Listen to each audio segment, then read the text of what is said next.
Hey everyone! I'm going to be doing the tutorial for one of the projects in the January Silhouette Life Inspiration Box. We're going to be doing the digital scrapbooking in Silhouette Studio. So the items you'll need from your box are this memory book 8x8 that was included, and then you'll need white cardstock. I just have one sheet out because I'm going to just do the tutorial following the main one that she does, and then you'll know after that how to create your own and use the rest of the cardstock if you want in your box. So what we're going to do is I'm going to switch over to my computer and show you the step-by-step since all of this is digitally designed in your studio, and then we'll just print it out afterwards. So I'm going to switch over there and I'll show you step-by-step how to create a digital scrapbook. Okay, so we're going to be going through the tutorial, digital scrapbooking in Silhouette Studio. She's talking about scrapbooking. These are the materials that we need, which I showed you in the video. Here she kind of talks about what digital scrapbooking is. So it's scrapbooking in a digital format. We can do everything in our Silhouette Studio. She's going through kind of how you can do it, what the packages come with, and where you can purchase them. There's several websites like Etsy. So go ahead and read through all of that to decide how you're going to do it. And then we're going to come through and we're going to set up our Silhouette Studio to do this. So here's my Silhouette Studio. I'm going to the page setup and changing it to the letter size. So 8.5 by 11, that's what size cardstock came in our box. Then I'm going to take off cut border. I don't want any of those lines since we're just going to be printing it. You can turn on print border if you want. I chose not to. So now we've got our settings all ready. And then we're going to draw. We made sure we went to every section. Closing out of that box because I hate things cluttering up where I'm working. And now we're going to draw the 8x8 box. It'll help us design, make sure we're keeping it to the size that will fit in the actual scrapbook we got.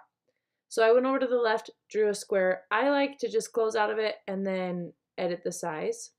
So I'm making it wider because then that transform button pops out. You can also, I'll show you a little bit later how to do it on the right hand panel.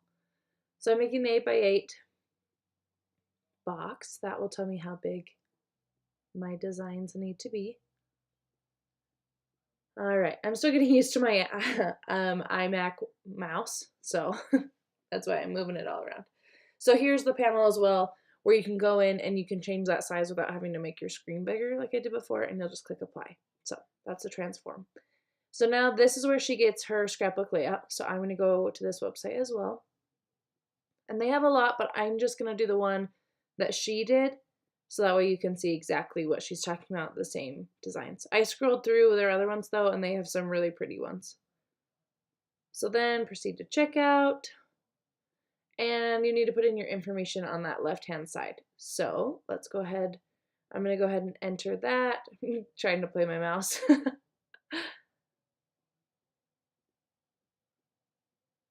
All right. So now I have put in my information and I bought it. Well, really it was free. So I click download. I'm waiting for that zip file to download. I'm just going to click right on it. It pulls up this. I accidentally clicked on the zip folder again, so I'll show you what that did. I'm scrolling through just to make sure we followed the step-by-step up to this point in the tutorial we have. So then we need to be able to see the design. So she kind of shows there how you can extract it. So I clicked on this zip folder thinking it would do it. It just gave me another one. So then I figured out, just go ahead and click there and it shows me right there. And I just have mine to be up and down instead of the images like in her tutorial.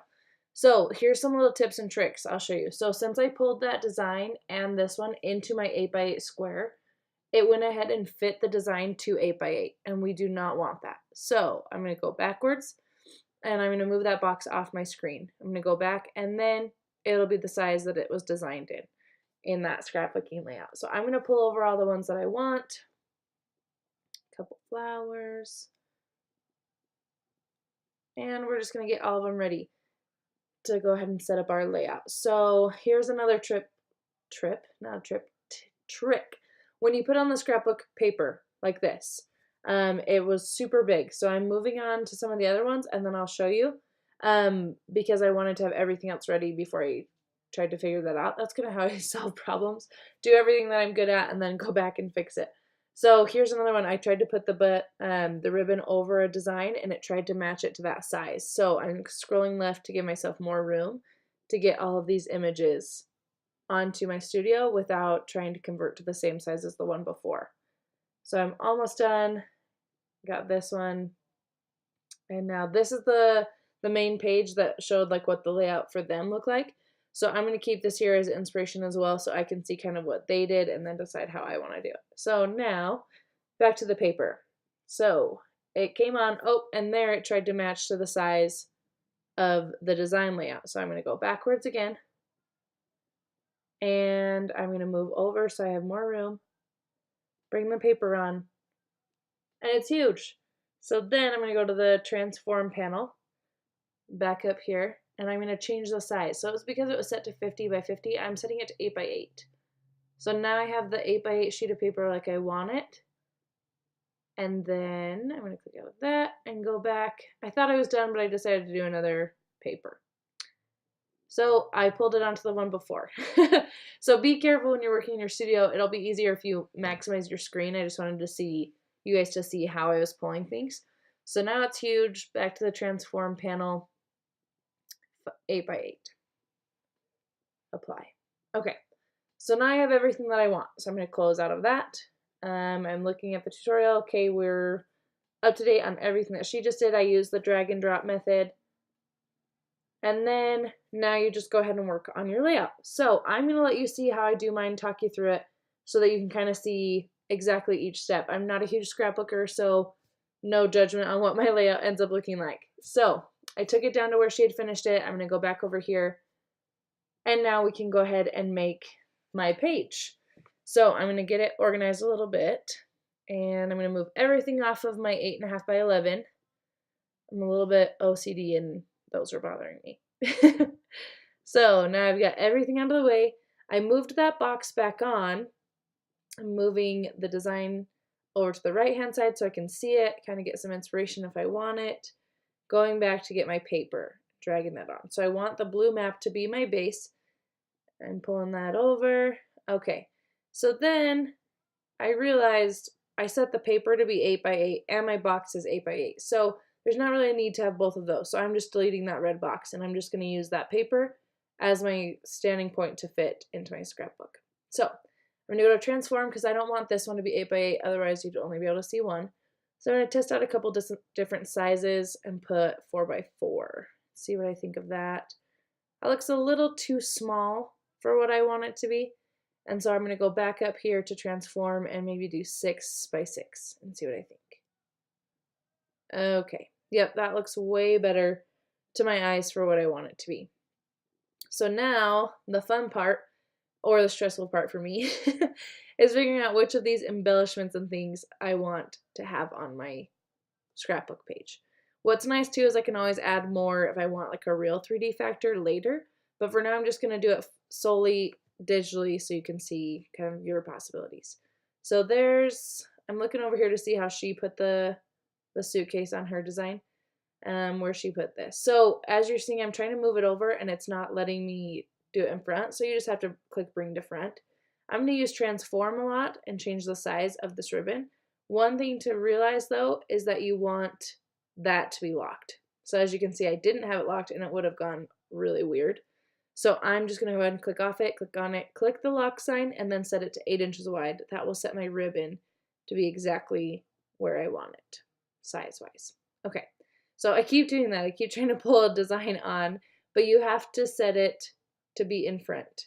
So you just right-click, bring to front, and I'll show you too. If you have two that you want in front, you can click bring forward or bring backward. That way you're still in front, but you're not in the front. There's probably a better way I could have worded that, but you know what I mean. Okay, so now I've got a couple of the designs on here. I'm going to play with some flowers. Still haven't figured out that I have to bring everyone to the front. I don't like that up on top of the blue around the world, but I like it just below it. And I do like that empty space beneath the flowers. I like kind of that it gives your eyes a break. I hate that button. I really do. Delete that. Okay, so then I'm going to do the arrow. I remembered bring to front this time. And now I'm going to do bring forward, or bring to front there, because I want that one back in the front, but now the arrow's just behind it, but still in front of the blue flower. So you can layer exactly how you want it. Just play with the bring to front, bring forward buttons, and it'll set it how you want it. So then this ribbon is too long, So I'm going to go back over to the transform, and I like using this because then you can keep the scale so it doesn't get like too wide or too skinny. So I'm just going to set it again, wrong one, I don't want the width, I want the height. And then see how it did 7.99. It got it as close as it could while still keeping your scale the way you wanted it. All right, I don't want that. Airplane. I'm going to bring it front and see what I think. But I don't think I'm going to like that. Nope, too clustered. I don't like that. Okay, so now I pretty much like the layout that I have it. And I'm going to go up here and I'm going to save it to my library. Oh, you have to click over to save to library. Okay, so I'm saving it to my library. You can see a couple of the random designs that I've got. And I'm just going to save it as digital scrapbook images. Since I haven't put a picture on there, I can still get each image. The only one I deleted was the button, and I'm fairly confident I'm never going to use that button. But if I wanted, I can go back and get it. I can just import the file again. So now I clicked merge because I want to put in a photo. And if you click merge, it will put the photo into the same file that you have right now. If you just click open image, it'll open another tab in Silhouette Studio. So now I have this picture. We went backpacking in the Bighorn Mountains in Wyoming, and this is the one I want on this page. So I'm going to go ahead and set it. So see, I didn't scale it there, and it's, well, that's terrible. It's just the dimensions are off. So you want to click save the scale, and then it will set it so it looks normal still. And I'm going to bring it down to a size that I like. And yeah, I'm going to move it around just a little and make sure that I like it. I'm going to make the baggage sign smaller and bring it to the front. Let's see, except I clicked on a point, and so I was trying to edit the point. Okay, so now I have that in front. And I think that's exactly how I want it. So I'm checking the size here. You can see it's over 8, so I realized that the suitcase and the baggage sign were off of the scrapbook paper. Everything else, though, looks to be on the blue 8x8. So as you can see, the blue 8x8 is 8x8. But when I group all of them, it's bigger than 8x8. So she gives you, in the tutorial, I'll show you, I'm moving a couple things around to see if I can get it to be under 8. But I think it's just adding up a couple of the dimensions, and so it's showing that it's over because everything else, from what I could tell, is in the design. And I can always trim it. That's the nice thing. You can always trim these designs down after you print them. Just make sure nothing vital is clearly hanging over your 8x8. So I'm going to show you. Let me find that tab. Okay, so here she talks about how you can trim it using your knife tool. So if you draw the 8x8 square, which I'll do again, just draw a rectangle, and then transform, 8x8, 8x8, apply, and bringing it over your design. And then you would use the knife to go ahead and trim off anything excess. But mine lines up right on top of everything. So that's why I think it's just adding up a couple things, and it was close enough to 8 inches that I'll just trim it with my paper cutter if it ends up being over. So, oh, whoops, grabbed the wrong thing. So then I'm just going to back up and delete that square. I don't want that. Okay, so now that is pretty much the layout that I want. So what we're going to do now is we are going to print it. So just make sure it's within your 8.5 by 11. You can play with your printer settings. Mine are already set for photos, and so it's already going to print the way I want it. But if not, just click show details on your printer thing. And it's going to go ahead and print my design for me. It's just taking forever to think about it. So now we'll print it, and I'll show you what it looks like in your scrapbook, and then we'll be done. Okay, so I have my image here. It just printed out on the cardstock that was included, and it looks awesome. I love how some of these things make it look like it's 3D without actually having flowers on my paper or anything like that. So now I'm just going to take my really simple paper cutter. I'm going to do it over here, and we're just, click to my keyboard on my computer. Let's move that. So I'm just going to go ahead and trim it down as close as I can to 8x8. So if you have a paper trimmer, that's what I normally find to be the easiest. If you don't have one, that's okay. Just use a pair of scissors. And see, we're just going to trim right along where the edge of the white cardstock is. And that's why I like using just even a little bit darker of a color for the background and not using white. because then you know exactly where your lines are, and so you know exactly where to trim your paper. So if you have a white background, it'll be a little bit harder to get the size you want. In that method, I might use one of my, like a bigger paper trimmer where you can measure out what you're actually cutting, or scissors and a ruler, something to be able to see that you're getting in the 8x8 size that you need. Oops, sorry. So now I'm going to go ahead and trim this one last side.